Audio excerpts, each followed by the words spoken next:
Hello' everyone, আশা কৰোঁ আপোনালোক সকলো ভালে আছে। বহুত দিনৰ পিছত মোৰ অন্য এটা ভিডিঅ'লৈ আপোনালোক সকলোকে স্বাগতম জনাইছোঁ। আজিৰ ভিডিঅ'টো নবনাওকৈহে বনাইছোঁ। সেইকাৰণে ৰাতিপুৱা শোৱাৰ পৰা উঠাৰ পৰা কেইবাটাও কাম কৰিলোঁ যদিও কেপচাৰ কৰিবলৈ নহ'ল। ৰাতিপুৱা সোনকালে উঠিয়ে কেইটামান কাম কৰি অলপমান কিতাপখন চাই আছোঁ, যিহেতু পৰীক্ষাসমূহো কাষ চাপিছেহি।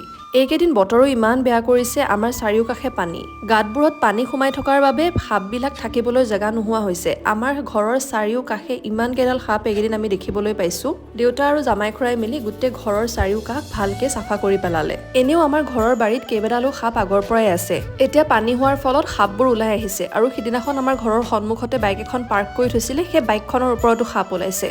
আৰু সেইকেইটা দেখিছেনে শালিকাকেইটা? সিহঁতে আমাৰ বাৰাণ্ডাৰ গোটেই ফল চিলিঙত এতিয়া আকৌ নতুনকৈ পোৱালি দিছে। শালিকাকেইটা থকাৰ পৰা ভালো হৈছে, সিহঁতে চিঞৰিলেহে গম পাওঁ যে আমি সাপ ওলাইছে বুলি। এইকেইদিন আমাৰ মনবোৰ একেবাৰে ভাল নহয়, ঠিক একেদৰে ইহঁতৰো মনকেইটা একেবাৰেই ভাল নহয়। আমি মানুহবোৰে কৈ পেলাই বা কান্দি দুখখিনি প্ৰকাশ কৰিব পাৰোঁ, কিন্তু ইহঁতে নোৱাৰে। ইহঁতেও যে কিবা এটা বুজি পাইছে, ক'ব বিচাৰিছে কিন্তু ক'ব পৰা নাই। আমি যিহেতু চোৱা খাটি আছোঁ, মানে ব্ৰতত আছোঁ, সেইকাৰণে আম এটাই খাই ল'লোঁ ৰাতিপুৱাৰ পৰা, ইমান বেছি ভোক লাগি আছিল। তাৰপিছতে দেউতা আহি মোক লৈ গ'লহি আইতামাহঁতৰ ঘৰলৈ, মানে মামাহঁতৰ ঘৰলৈ। ইমান বেছি ভোক লাগি আছিলে, সেইকাৰণে ৰাস্তাতে এটা বানানা শ্বেক খাই ল'লোঁ। দেউতাও বজাৰ কৰিবলৈ আছিলে, বজাৰ কেইটা কৰি আমি গৈ পালোগৈ মামাহঁতৰ ঘৰ। আৰু সন্ধিয়া নলগাৰ আগতেই আমি বৰতীয়া ভাত খাই ল'লোঁ। মোৰ যিসকল ইউটিউবৰ অডিয়েঞ্চ, তেওঁলোকে মোৰ আইতামাক চাগৈ মোৰ ভিডিঅ'সমূহত দেখিছেই। মোৰ আইতামা আমাৰ মাজত নাই।